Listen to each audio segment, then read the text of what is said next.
A very good morning, sir. A Very good very good morning to morning you to all. our esteemed guest, Mr. Ramesh Khaitan, sir, faculties, and everyone who have joined us on the virtual platform for this discussion on digital economy. On behalf of Jaipuria Institute of Management, Indrapuram, I, Monal Tripathi, a student of MBA batch 2019-2021, welcome you all. Jaipuria Institute of Management, Indrapuram, Ghaziabad, was set up by Seth Anandram Jaipuria Education Society in 2001. It has a sprawling campus spread across 5.5 acres on Delhi Meter Link Road within Delhi NCR. During this short span of 20 years, under the able guidance of the chairman, Sri Shishir Jaipuria, JIM is being acclaimed as a leading business school in northern India, Delhi. Today, we have with us Mr. Ramesh Khaitan, Senior Vice President and Global Tax Head at Lupin Limited.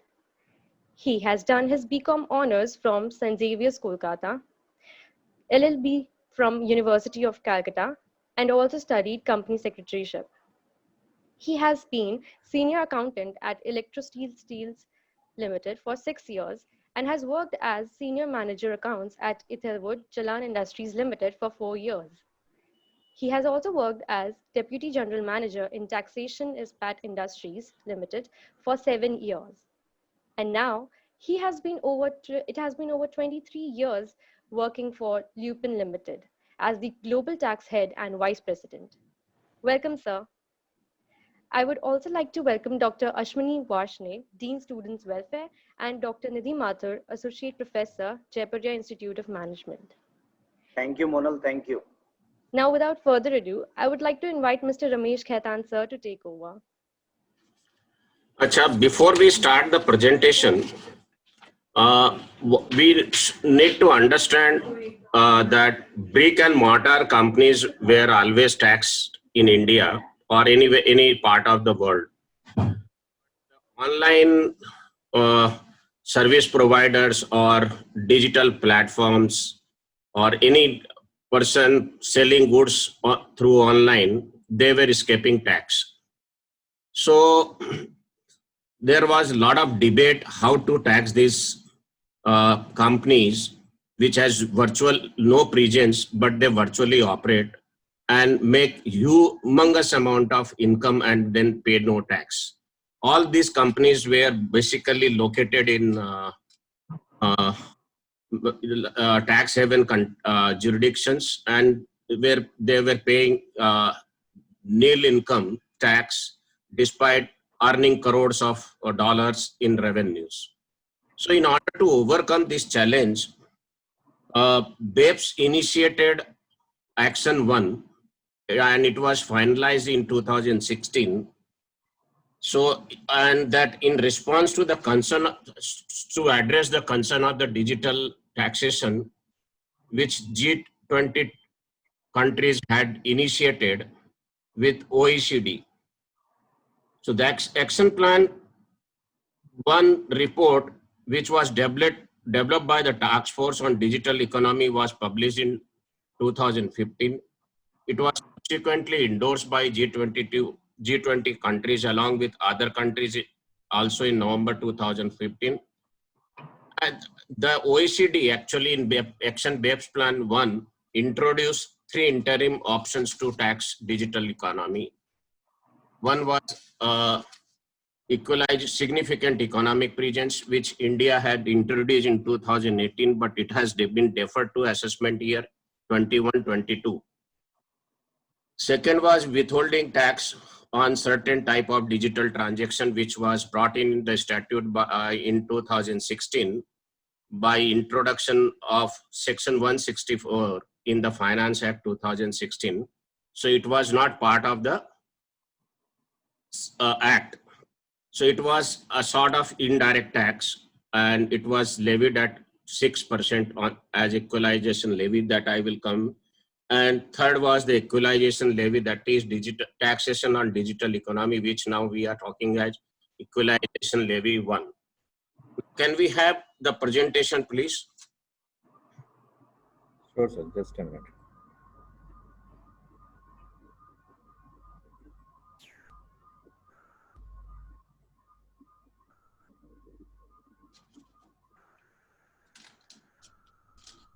Is it visible, sir? Yeah, Page, subject. let us go to page 3, I think, straightway.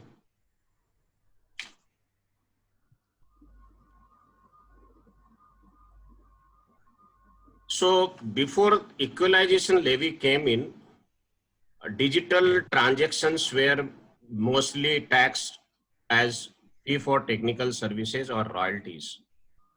But supply of goods or sale of goods were never being taxed before introduction of equalization levy 2. So the payments for digital services or services sought to be treated as royalty in FTS, and there were then PE asserted based on website or other digital activities. So there were a lot of humongous amount of litigation whether use of website creates a PE or in India or not. There were a lot of jurisdiction decisions starting from you say Galileo, and then recent 2 years back Florist, etc. So in one decision, and then we have Wipro's case also, which is pending before the Supreme Court. There in Karnataka High Court has said that digital services are royalties. So actually that decision was mainly on software. So in order to overcome all these challenges, India introduced first levy, equalization levy 1, and then this levy was mainly on online advertisement, which was taxed at 6%. And then it introduced in 2018 or 19 significant economic regions by insertion of explanation 2A in section 9. This has been postponed by a year, but in between the next slide, please.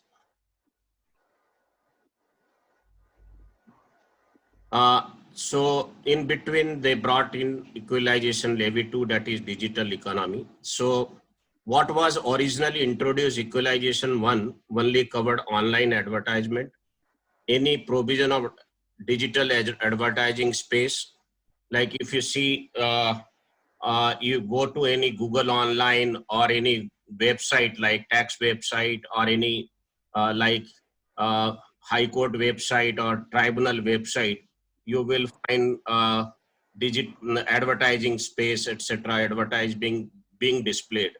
So those were taxed at 6%, and the responsibility was on the payer of the income, that is on the deductor, and not on the the person who was earning the income as against digital equalization levy 2. So this was now, this is now we come from March to 1st April 2020. Section 164 and 165 of the Finance Act were amended. In fact, section 165 was inserted, 165A was inserted, 166, 167 to 171. This talk about the equalization levy to our taxation on digital economy. So what it says, section 164 says, e-commerce, it will be levied on e-commerce supply of goods or services, that is online sale of goods owned by e-commerce operator. How do I, an online provision of services provided by an e-commerce operator, online sale of goods or provision of services, or both, facilitated by an e-commerce operator or any combination of the above. This is what the section 164 ACD says. And e-commerce operator is defined to mean a non-resident who owns, operates, or manages a digital or electronic facility or platform for online sale of goods or online provision of services. And the rate of tax is 2%. So here the earner of the income, the person who is selling the goods or providing the services or owning the or maintaining or operating the platform, digital platform, is required to pay the tax as against 164. That is why we say the equalization levy on advertisement, that is 6% tax is levied, that is a tax deduction at source. So now, so 165A of the Finance Act 2020 says equalization levy is applicable on the amount of consideration received. So the amount of consideration means the gross amount of consideration or receivable by the e-commerce operator from e-commerce supply or services made or provided or facilitated on or after 1st April 2022 specified persons. Now, e-commerce operator is defined again section 164A within bracket C of the Finance Act defines e-commerce operator means a non-resident who owns, operates or manages digital or electronic facility or platform for online sale of goods or online provision of services or both. Now, what is e-commerce supply of services? That has also been defined in section 164A within bracket clause 6D of the Finance Act 2020. E-commerce supply or services means online sale of goods owned by the e-commerce operator, online provision of services provided by the e-commerce operator, online sale of goods or provision of services or both facilitated by the e-commerce operator or any combination of the above activities. Now, who are the specified person who are liable to tax? Now, section 165A says a specified person means a person resident in India or a non-resident in the following circumstances for sale of advertisements targeting a customer who is a resident in India or a person who accesses the advertisement from an IP address located in India, sale of data collected from a person who is a resident in India or a person who uses IP address located in India. Now, then it says sale of data we have. So person who buys goods or services or both using an IP address located in tax. Online services. Now, what is online? That has also been defined by section 164F within bracket F. Online means a facility or service or right or benefit or access that is obtained through the internet or any other form of digital or telecommunication network. So we have to see these are very widely termed terms which I will go in detail. I will explain later. So I'm just reading out. So now next slide, please. So the rate of tax is 2% on consideration received for e-commerce supply or services. That is section 165A, which is a charging section of the Finance Act. Person liable for charging levy is e-commerce operator himself. Now, there are certain exclusions provided that equalization levy 2, that is section 165A will not apply in certain cases. There are certain exceptions provided. That is e-commerce operator who has a permanent establishment. It will not apply to e-commerce operator who has a permanent establishment in India and e-commerce supply or services are effectively connected with such P, because P in any way will get taxed in India. If there is a permanent establishment, it will get taxed in India. It cannot escape taxation from Indian tax. Where the transaction is chargeable to equalization levy under section 165 of the Act, that is online advertisement, that is section 164, the services which are charged at 6%, they will again not be taxed under section 165A. So that is the exclusion. And then it provides a exemption, money, a basic exemption, that if for sales or turnover, it says sales, turnover or gross receipt of e-commerce operator from e-commerce supply or services made or provided or facilitated to specified person is less than 2 Indian rupees 2 crores during the previous year. So the e-commerce operator, if it earns in aggregate 2 crores from supply of services, sale of goods, or supply of data or sale of data, the income is below 2 lakhs, 2 crores, then it will not get taxed under equalization levy 2. Now again, then it provides mechanism for, next slide please. Now e-commerce operator is liable to pay is liable to pay equalization levy, that is 2% to the government. There is no obligation on resident payer to deduct and pay equalization levy, unlike in the case of online advertisement, which I had discussed a few minutes back. So it's not a case of TCS or TDS. The online service provider has to pay himself the tax, and payment has to be made on quarterly basis. For 30th June quarter, the date of payment is 7th. Within next succeeding 7 days, it has to be paid.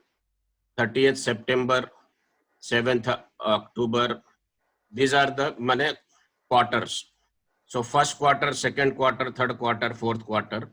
So for the last quarter, it has to be paid on the last quarter date itself, that is 31st March.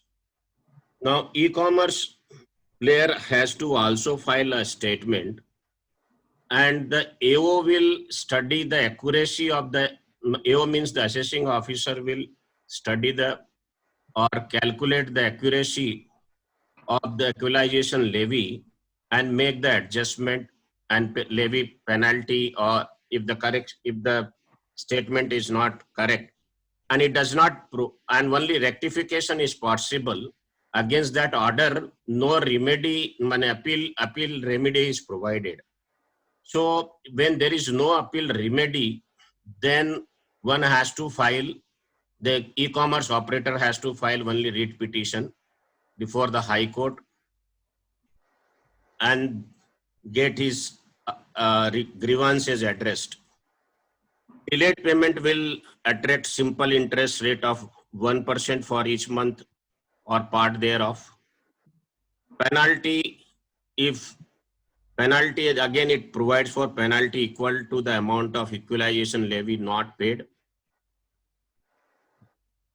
And if the non-resident e-commerce operator fails to file the annual statement, then there is a penalty of rupees 100 for each day of default. There is only appellate remedies only is provided against penalty orders, and the appeal lies to CIT appeal, the hierarchy of appellate system, that is CIT appeal, ITAT, High Court, Supreme Court, etc. And there is also a case for prosecution if the e-commerce operator files false information in the annual statement. Next slide, please.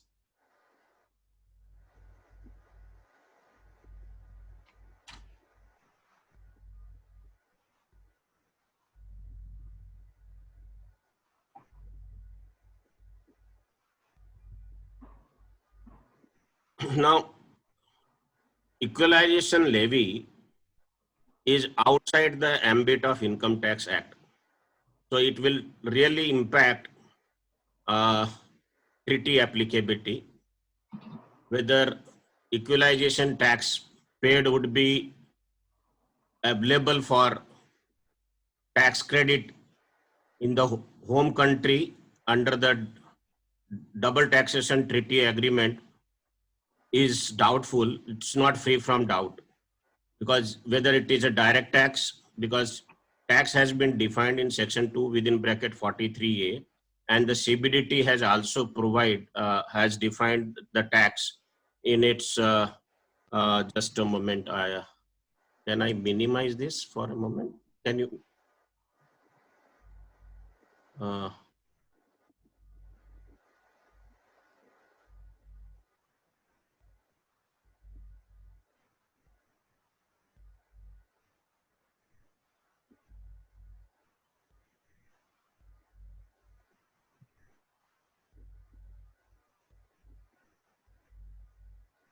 sorry, I'm not able to pull down my papers. Just a moment. So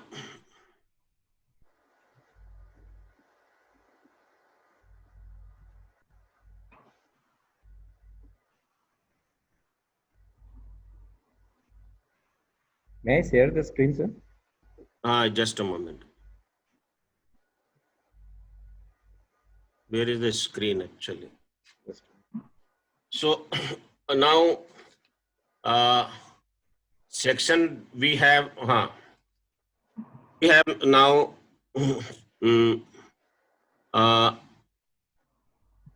so equalization levy is outside that we have discussion.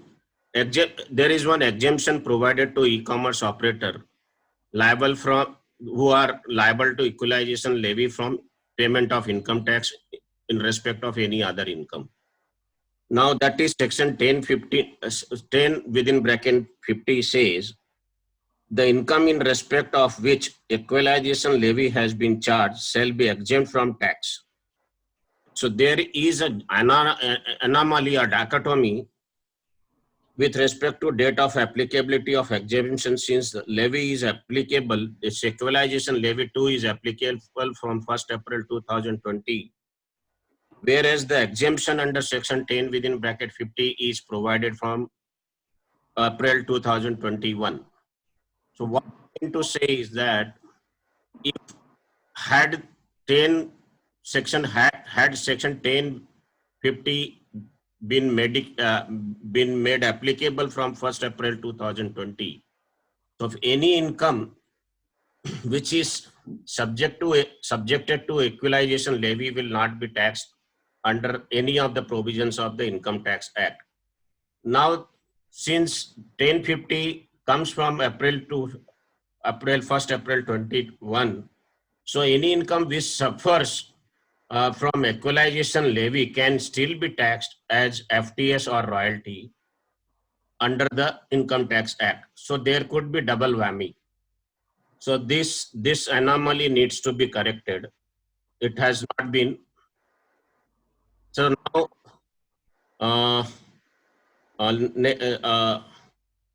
and second, yeah. So now the law says section 3A provides for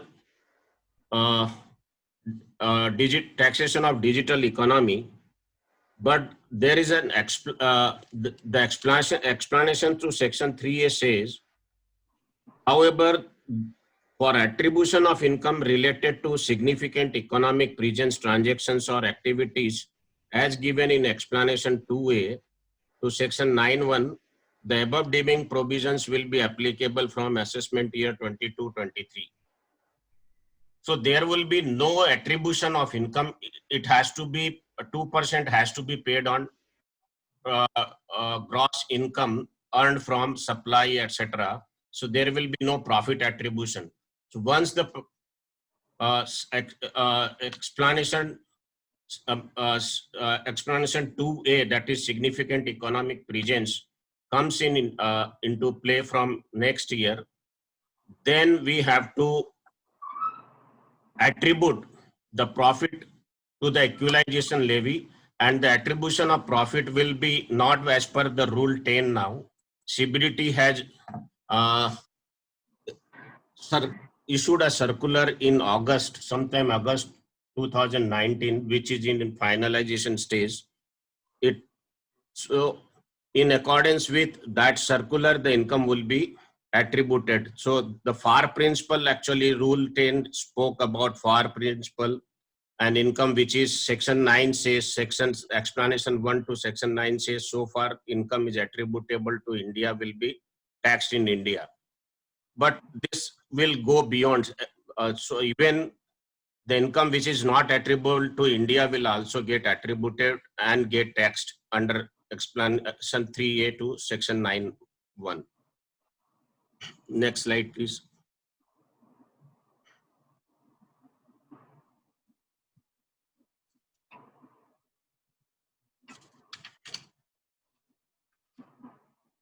So these are the gray areas. What is covered under online sale of goods? Whether placing of an order through an online portal maintained by non-resident will be covered by equalization levy. Whether placing of orders through emails would be considered as digital or electronic facility for online sale of goods. Whether the pharmaceutical, this is since I belong to pharma industry, have put this. Whether the pharmaceutical formulation of the product provided by non-resident using an online facility or platform is subject to equalization levy. Now we have various sites now in procurement and supply chain in order to get the price goods at competitive rates. There are sites where you place the quantity and then ask for the rates from the, and people compete thereon, and there after the lowest bidder is given the order. So that is what I'm saying. Pharmaceutical industry in that sense would be, or any industry would be subject to such kind of transaction would be subject to tax. Now I go on, I will explain this a bit. What is online sale of goods? And so this is, I'm reading from Act.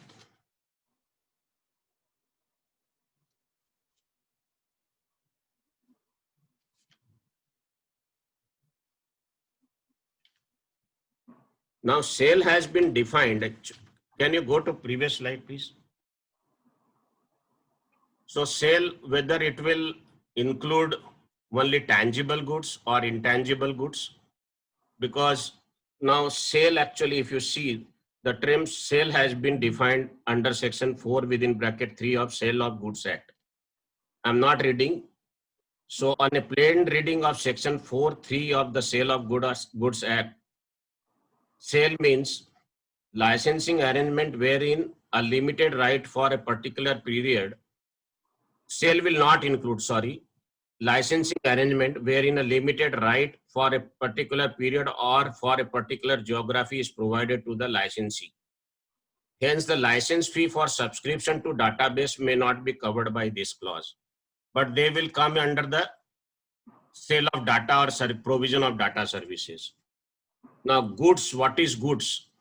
Now, the meaning of the term goods is very wide. However, it has been held that the term goods does not apply to Immovable Properties Act. Immovable property, sorry. So immovable property will not be covered by equalization levy. Now we go to next slide. Online provision. Now before we go to online provision of services, we should understand what is online sale of data and online service, and thereafter I will cover online online provision of services. So so we have to see again online provision of data or sale of specified data. The explanation 3A refers to sale of data collected from a person who resides in India or uses actually I have not covered these things in my slides. Okay. So I was running short of time. So I'm reading from the act. Explanation, that is explanation 3A within bracket 2 defines sale of specified data. It refers to the sale of specified data. And what is sale of data means sale of data collected from a person who resides in India or uses IP address located in India. So this is explained, the data, it can be explained as under, the data has to be collected from a person who resides in India. The term data has not been defined but has been explained in various case laws. Organized information, generally used as a basis for adjudication or decision. Data means representation of information, knowledge, facts, concern, or instructions. Factual information, facts and statistics information. The data may be in electronic or digital form. A person referred to in clause in explanation 3A2 would also be a non-resident if it is uses the platform in India, the platform based in India. So, and the collection of information may be by any medium, including email or phone, because if you see the section talks about section 165A and section explanation 3A talks about telephonic mode also. Now we go to online provision of services. I think it is becoming too technical, I think. If it is becoming too technical, then please let me know. No, sir, many of the students are having this as their specialization, so it is not technical. It's very insightful that they are getting this information. So now online provision of services. Now before services, what are we should understand what are the what is the service?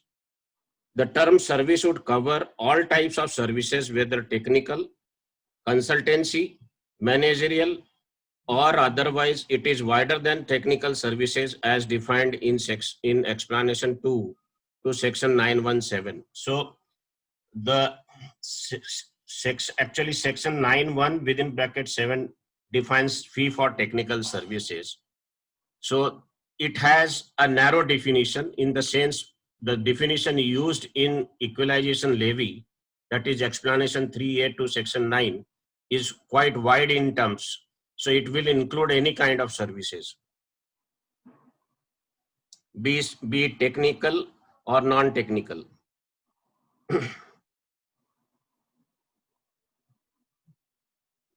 Now, so the examples now, we have to understand whether online training provided to the employees of Indian company customers in India by non-resident be subject to equalization levy. The answer would be yes. Any market research report provided to Indian customers over on an online platform covered within the ambit of equalization levy. The answer could be yes. In a scenario where billing is done from one non-resident to another non-resident for reports maintaining to in markets, whether the same is covered under the scope of equalization levy. Now again, it has to be seen whether it is through a portal maintained or owned by the e-commerce operator. If it is only through emails, etc., then it will not be under the equalization levy. Then whether sale of data which has been collected by non-resident from customers in India or a person using IP address located in India would attract equalization levy at the rate of 2%. The answer would be again whether it is through the platform or through the email. So it is facts based. So one has to go through the facts, what the facts is. Now, would it also include data that has been collected before applicability of provisions but sold after 1st April 2020? Now, the issue is that supposing a hotel room is booked online overseas before 1st April 2020, but the hotel room is sold, or the sold in the means the voucher is issued after 1st April 2020. So whether that would be a service rendered after 1/4/2020, the answer could be yes, because it was, or the earlier incident was only booking of a hotel room, but by book, if if I book a hotel room, I am booking the hotel room, but the hotel room is made available to me only when the voucher is issued.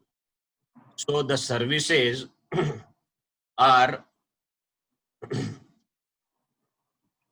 rendered after 1st April, then it may cover. But again, the case is that if I book the hotel room, the voucher is also issued, but I make the payment at the hotel itself. I don't make any payment. In that case, what will happen and how the government will come to know? Again, this would be a subject matter of annual statement, whether the information is correct or wrong. So those kind of issues will come if the annual statement, if the assessing officer considers it is wrong, then it would be subject to penalty and prosecution. Now, an Indian resident or a person using IP address in Indian book and in IP address in India books an overseas hotel from online through the hotel's website. Now the website is whether it is located in India, the IP address should be in India, and if the IP address is India, then it will be taxed.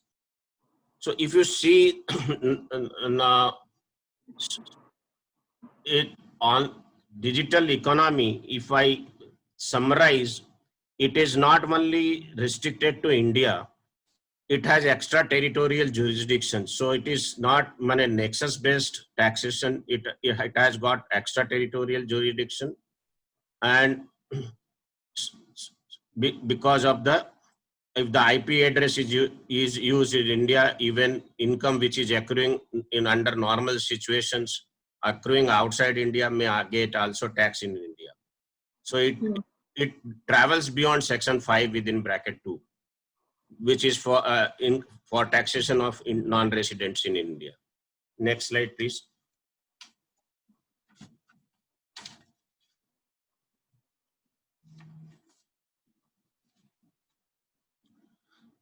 Now, whether intra-group services would be subject to equalization levy. So I would say there is an Indian company and it has its parent company, overseas parent company. The entire infrastructure is owned by the parent company, that is foreign parent company. NR provides IT support services, ERP, help desk, Outlook, Exchange, maintenance, and supply and support of system through remote online access using internet facility, whether it would be covered. It is again, it would be fact-based, where where is the IP address, how it is used, etc. Then again, non-resident operates an online platform through which it provides software installation services, training services, and support services for various softwares used by the group.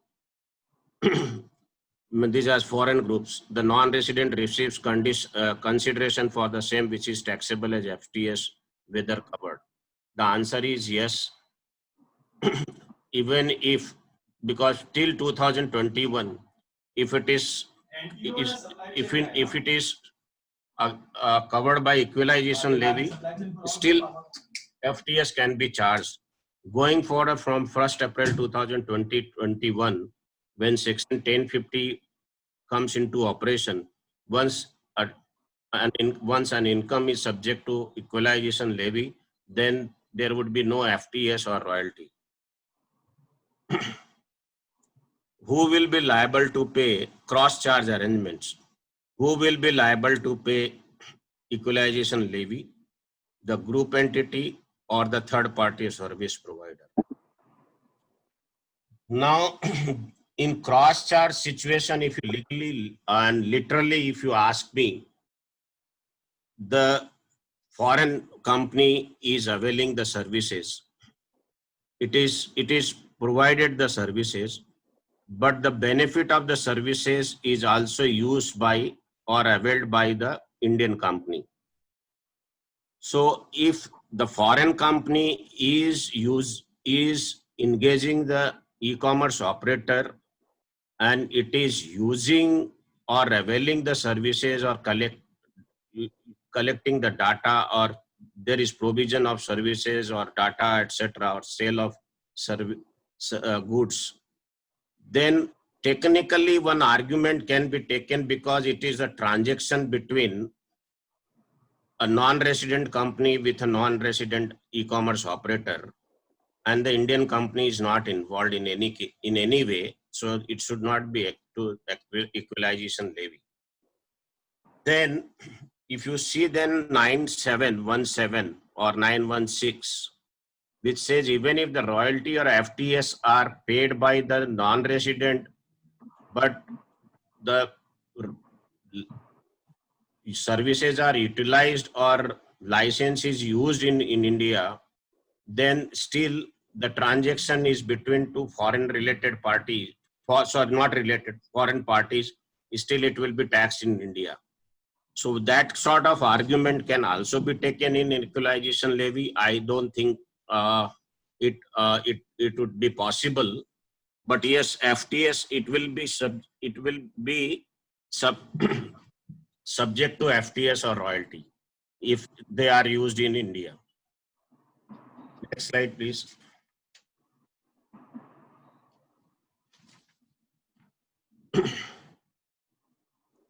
Now this we have talked about date of exemption interplay, that is section 10 within bracket 50. It is from 1/4/2021, whereas equalization levy 2 is from 1/4/2020. Is a risk of double taxation. The income which is subjected to equalization levy can also be subject to FTS or royalty. Now, if there are composite contracts like supply of goods, provision of services, and download of software, so how do you break? So that one has to break down them. So if there is supply of goods not through the platform, etc., brick and mortar, or some company, say Hyundai sells cars to its Indian subsidiary, and then it provides the services like technical know-how, etc., through the platform, IP platform, or digital platform, or any upgradation is downloaded by Hyundai India using the platform of the non-resident. So those you have to make the bifurcation. One has to make the bifurcation. Yes, this much amount will not get taxed, and this will get taxed and taxed. So that has to be done by the e-commerce operator. So a supplier of goods or tangible goods or intangible goods can still be can still fall within the meaning of e-commerce operator. Now, foreign tax credit for equalization levy paid in India in overseas jurisdiction. There are two school of thoughts. One is that it says, I think I go by the first school of thought. It is the tax is not under the Income Tax Act. Though equalization levy, that is digital economy, how it is to be taxed or how the income should be computed is provided by explanation 3A. But the charging of equalization the charge on equalization levy is provided by section 165A of the Finance Act. So the equalization levy is not under the Income Tax Act, but it is under the Finance Act. So it is a sort of indirect tax, not tax on income. If you then so there should not be any credit available. But if one goes to the definition of 40A within bracket small ia, now it talks about if any tax is not paid or deposited, then it will suffer disallowance. So there, I think I don't have the copy of the tax act now. It again talks about, from my memory, I'm remembering, I may be corrected. It talks about equalization levy. If it is not paid, then the expense will suffer disallowance. So one may take the argument that yes, when a 40A provides for disallowance of equalization levy, then it's part of income tax, then you should give the credit under the treaty. So this will be a huge matter of litigation. So, but I think getting credit under the treaty would be a remote possibility. Now, option for obtaining certainty on equalization levy applicability.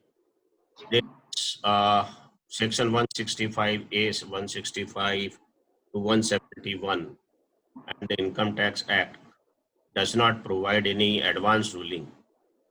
There is nothing. So with the e-commerce operator, whether he can go for certainty like before the authority for advance ruling and sought a ruling or certainty that whether this transaction is applicable to on this transaction, whether equalization levy is applicable or not.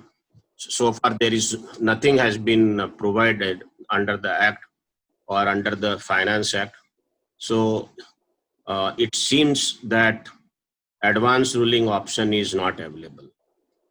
Now we come to Income Tax Act. So this is now key consideration into date of exemption, composite risk of PE at later stage. That in composite contracts there is now like EPCG contracts, etc.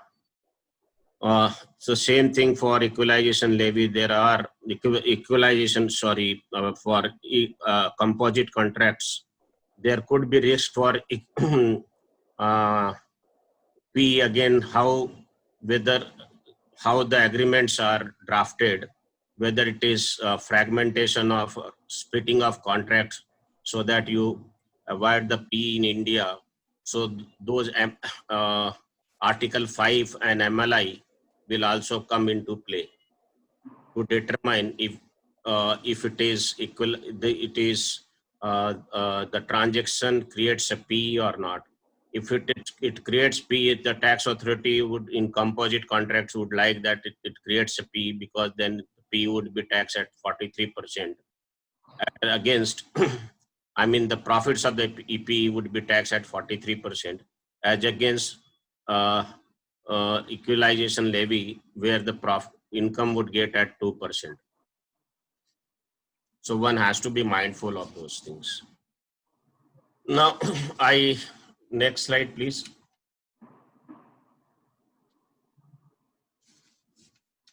Now, before going to answers, just I want to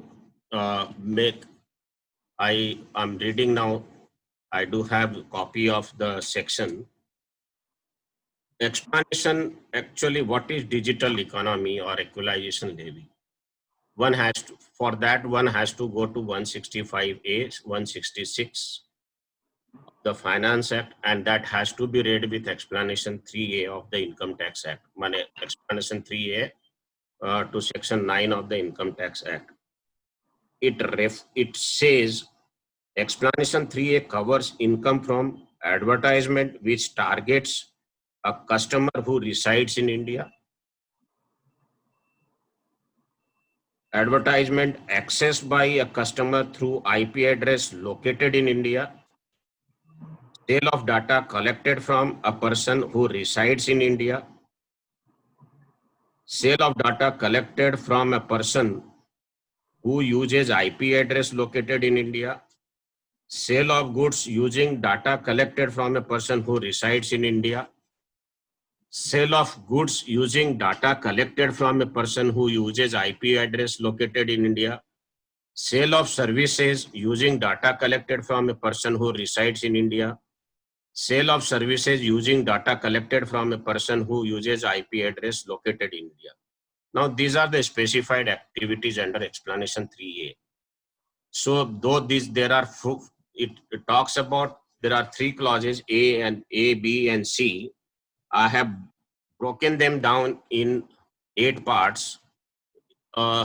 So, if one reads explanation 3A, then you will read explanation clause A, B, and C, and it covers this kind of services or transactions under the equalization levy. Now, if one reads to explanation 3, it talks about explanation 1.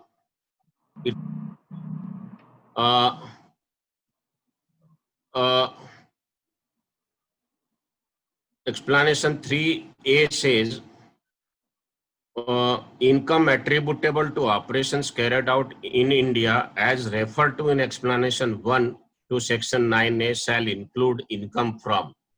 So, the question is whether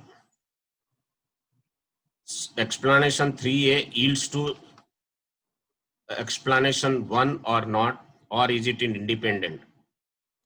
Now, explanation 3A provides that income attributable to the operations carried out in India as covered in explanation shall include income from services specified in explanation 3A.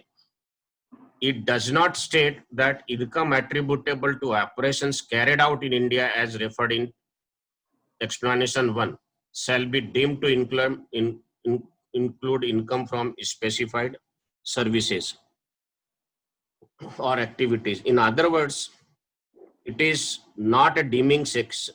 In other words, it could be argued that explanation 3A would be applicable only if explanation 1 is applicable to an assessee. I think this interpretation would not be acceptable by the tax authorities or courts. It will not yield to explanation 1. It will still be operative.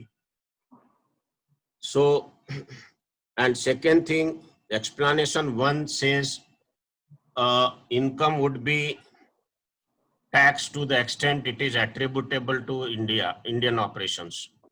But explanation 3A doesn't speak of that. So there is a marked difference between explanation 1 and explanation 3A.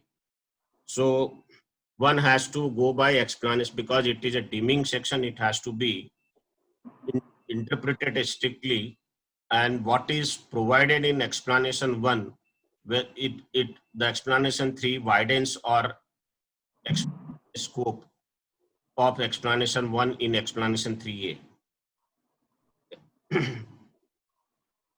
Now, there is again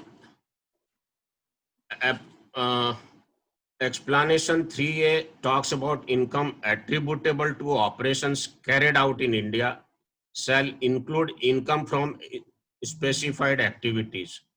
Now, what is the meaning of from? Now, how from is to be interpreted? The word from would also mean out of. That is, if one refers to the decision of Supreme Court in Universal Radiators versus CIT, it 68 Taxman 45, it means it was rendered in the context of section 10 within bracket 3. There it said from would also be interpreted to mean out of. Then again I go to now explanation 3a within bracket 1 small I talks about specified advertisements. Now a specified explanation 3a1 provides income from advertisement which targets a customer who resides in India or who accesses the advertisement through internet protocol address located in India. So this clause is explained as under the advertisement may be issued or released anywhere in the world as long as it targets a customer who resides in India or a customer who accesses the advertisement through IP address located in India. The income from such advertisement shall be regarded as income attributable to the operations carried out in India. So this explanation applies to an advertisement which targets a customer who resides in India, and this could be digital media or physical media. It will include both. This is my understanding. And the advertisement should target a customer who resides in India. So it is not relevant that the advertisement is actually read or seen by the customer in India. If it is targeted to the Indian audience, it will still be taxed in India.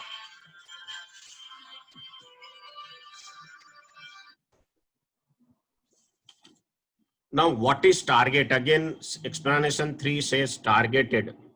Now, target has been defined as follows. I'm talking from various judicial pronouncements. Target means a goal to be achieved, or the dictionary meaning I have made notes, or aim or direct, to direct advertising, criticism, or product at some. Further, the clause, thus advertisement has to be aimed or directed at the specified customer. Further, the clause refers to a customer residing in India or a customer who accesses the advertisement. Now, even if a person is not residing in India, but accesses an advertisement for an IP located in India, that would also be covered. And the word a target, a customer, whether the word would be single or plural, it will also cover plural. If one goes to the General Clauses Act, I think section 3, the definition clause, the General Clauses Act says would include both singular and plural. And one goes to section 54 and 54F, and the decisions rendered in that context, it speaks a residential house. If the capital gains is invested in a residential house, so various courts and tribunals have taken a decision. Means not a single house; it can be two houses, but they should be adjoining. So now 54 and 54F have been amended. They, rather than speaking of a, they speak one house. Now, so, and again, explanation 3A uses the word access. So what is the definition of access? Could be to open or download, obtain or retrieve computer file. So thus access means opening a website, etc., or retrieving some data. Hence, unless the advertisement is opened and read by the customer, it cannot be said that the advertisement is accessed for the purposes of explanation 3A. At the same time, it is implicit in the provision that there may be income attributable to operations in India where the service provider charges the advertiser based on the access of a customer to the same though internet protocol address in India through an internet protocol address in India, and it may not have application if there is a general fee that is charged for display of advertisement during a period. So this clarity, one needs a clarity on this issue, which is not there. Now, now explanation 3A2 talks about sale of specified data. Am I overrunning the time?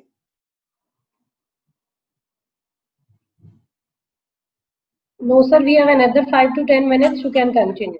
Okay. Now, the explanation refers to data collected from a person who resides in India or uses IP address located in India. So this clause can be explained as below. The data has to be collected from a person who resides in India. The term data has been defined, can be defined as follows: organized information generally used as the basis for an adjudication or decision. So again, like if you are using foreign journals or legal journals, portals, etc., and you are downloading the data when an Indian customer or an Indian resident is downloading that data in India, and then the second condition is that where is the IP address. So it uses the word or. So whether or will mean and, or whether one of the conditions is satisfied or both the conditions has to be satisfied. I'm clear is that if it is only the resident is in India, the person is in India and uses the data, downloading the data, but still the IP address is outside India, whether it would be subject to equalization levy in India or not. I think both the conditions are not cumulative, because word or cannot be read as and in here. So both the in the sense that both the condition that the person should reside in India and the IP address should be also be located in India, then it result to an absurd result. So, and that is not the intention of the legislature. So if either of one condition is satisfied, the income would be subject to equalization levy.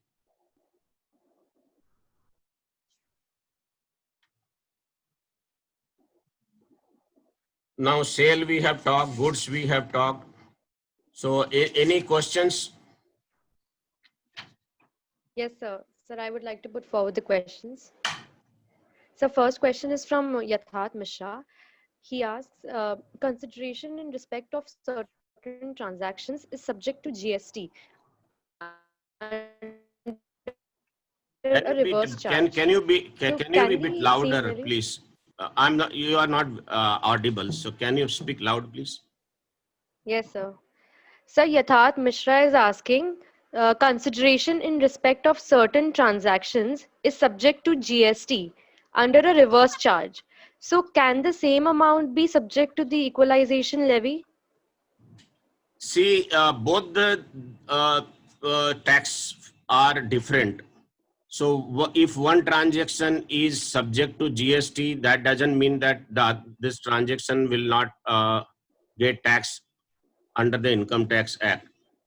So if the specified activities, first it should be there should be e-commerce operator. The conditions are that there should be e-commerce operator. There should be specified services as defined in 165A. 164D, and third, the person should either be resident in India or reside in India, not resident, sorry, should reside in India, or the IP address located in India.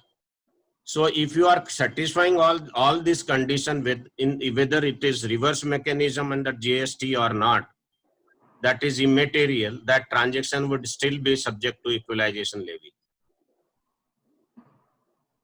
Okay, sir. Sir, and there's another question regarding after reducing the equalization levy, will this help the Indian e-commerce or will create competition in the market? See, I would not say that it is actually the initiative of BEPS along with G20 countries. The size of e-commerce is estimated to be $300 trillion. Okay. And so far it has not been taxed. So, and the majority of the beneficiaries of this e-commerce are US companies. That is why US is making a lot of cry that equalization levy should be dropped. See, in India, actually, in March itself, 17, through equalization levy at 6%, India government collected 300 billion rupees of taxation. So India thinks that by imposing equalization levy, it should be able to garner around $300 billion of taxes out of $3 trillion.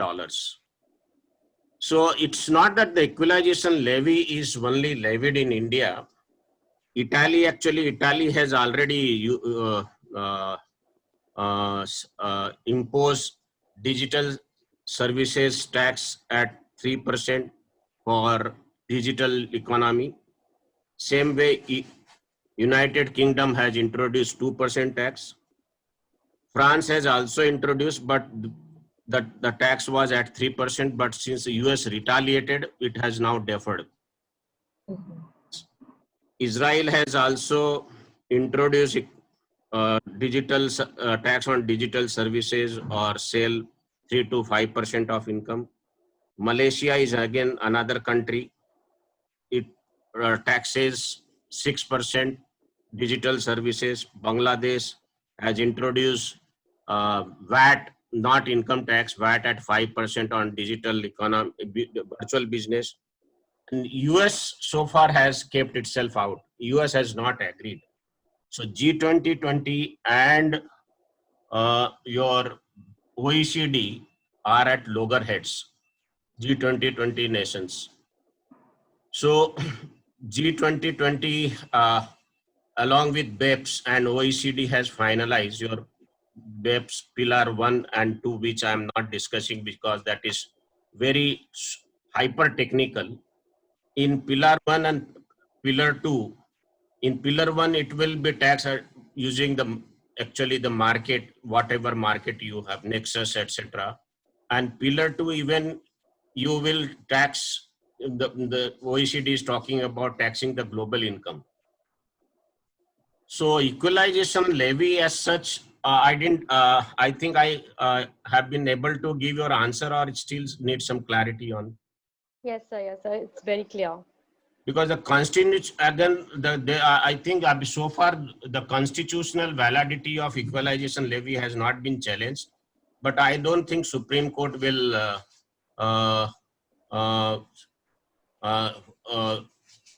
uphold such a PIL or litigation, because it's a prerogative of the parliament.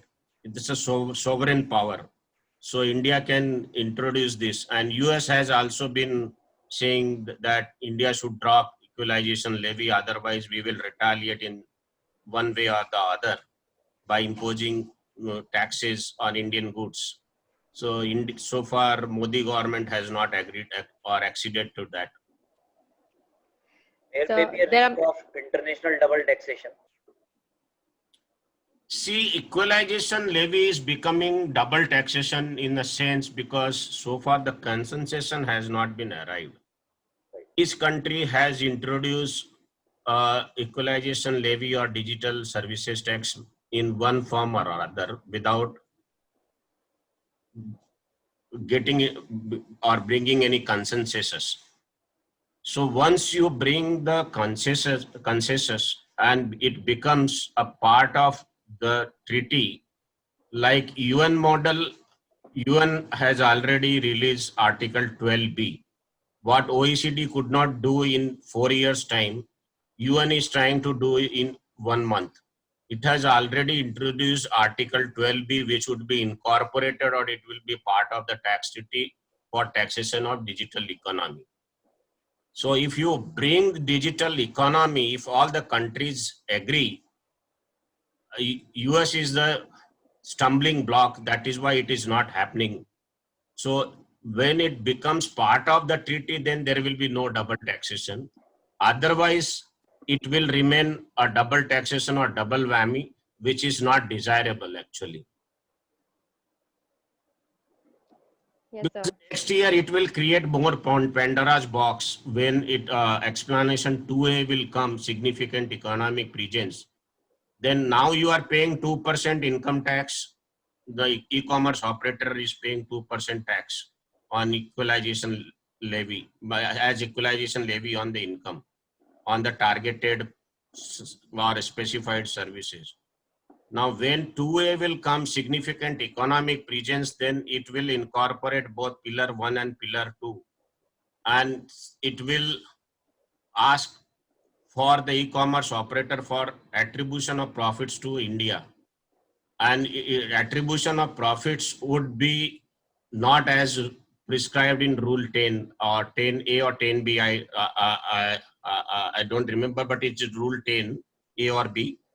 So it will be much wider.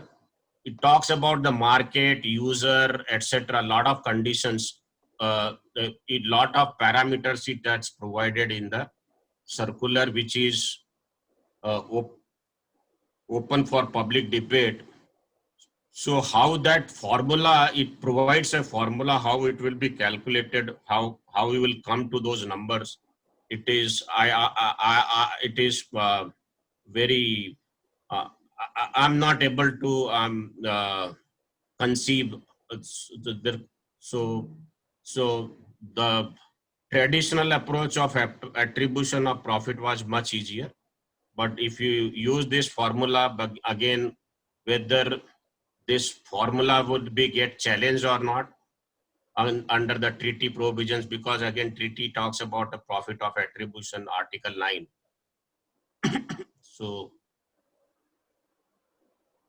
Yes, sir. Thank you, sir. Thank you. Any other question? Onal, Yes, any other sir, question? there are many questions flowing in, but due to dearth of time, I would like to take up just one last question. Okay. Sir, if an e-commerce operator is not in India and does not comply, then what is the remedy or who has the authority for this? See, the authority is with Indian Taxation Authority, and e-commerce operator does not apply, then first he has to close down his shop. He will not be allowed to operate in India. So his website, etc., everything will be blocked. Okay. Second thing is that Income Tax Department will do the ex parte assessment. They will calculate the revenue on their own and send the notice to the e-commerce operator and ask him pay to tax. And see a bit now, BEPS action about also talks exchange of information, cooperation, etc. So there is exchange of information and then there is cooperation. When a BEPS section 15 talks about that.